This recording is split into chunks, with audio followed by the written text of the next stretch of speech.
Queria fazer um comentário sobre a Flotila da Liberdade, porque eu tô vendo a imprensa brasileira tentando normalizar o que aconteceu com esse barco. Primeira coisa, eles não foram presos.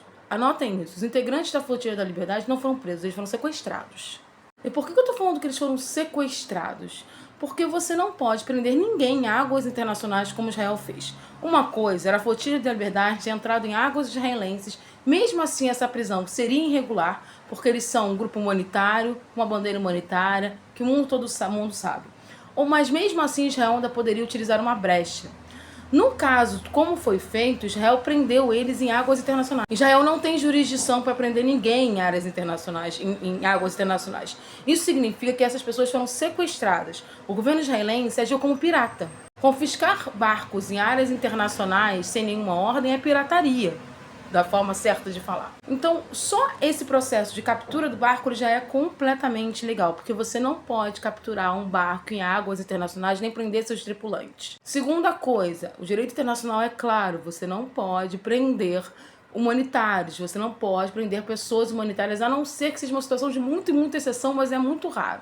Confiscar um barco humanitário, você também não pode fazer isso. Mas o que a gente tem visto constantemente há mais de um ano, de forma clara, porque a gente já vê isso há décadas, mas agora, né, nos último um ano e meio a gente tem visto muito forte, é Israel desrespeitando todas as regras internacionais.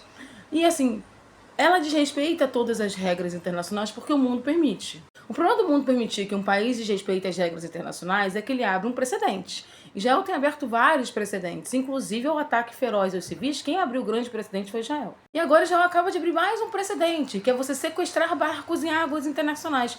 Agora, qualquer país pode fazer isso, e quando alguém questionar internacionalmente, eu falo, mas peraí, Israel sequestrou um barco humanitário em águas internacionais e vocês não fizeram nada. Esses precedentes que são abertos constantemente por Israel estão destruindo a ordem internacional criada a partir de 1946. Ou seja, a ordem internacional que foi criada pós Segunda Guerra Mundial para impedir que uma nova guerra daquelas proporções aconteça e um novo genocídio daquelas proporções aconteça. E Israel faz isso deliberadamente.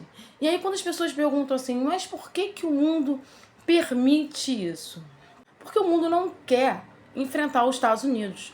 O mundo não quer enfrentar uma discussão mais profunda sobre a ferocidade e a violência do Estado de Israel no mundo árabe.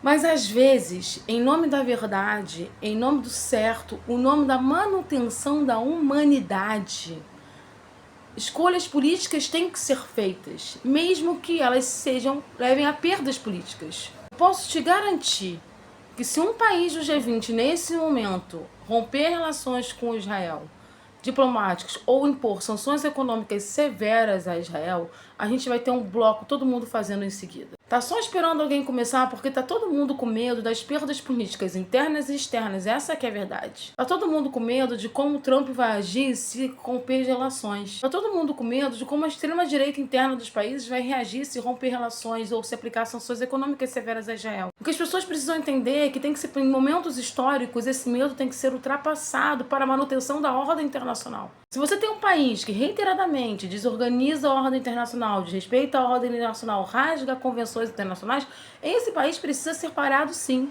E hoje a melhor forma de você parar um país que desrespeita as regras internacionais é através de sanções econômicas severas. Que autoridade o mundo tem em aplicar sanções severas contra a Rússia na guerra da Rússia e da Ucrânia e não aplicar nenhuma sanção contra Israel quando é configurado já o crime de genocídio, quando há configuração do crime de guerra e crime contra a humanidade e crime de agressão, quando a gente já tem o primeiro-ministro de Israel, Netanyahu, com mandado de prisão pelo TPI, pelo Tribunal Penal Internacional, quando já há um processo ativo onde Israel é ré na Corte Internacional de Justiça, que é a mais alta corte do mundo, pelo crime de genocídio em Gaza. Esse medo dos governantes de enfrentarem Israel pelas suas perdas políticas podem trazer um dano enorme para a humanidade. Eu sempre gosto de lembrar que lá, quando começou a Segunda Guerra Mundial, tinha uma galera que achava que não tinha que ir para cima do Hitler, não.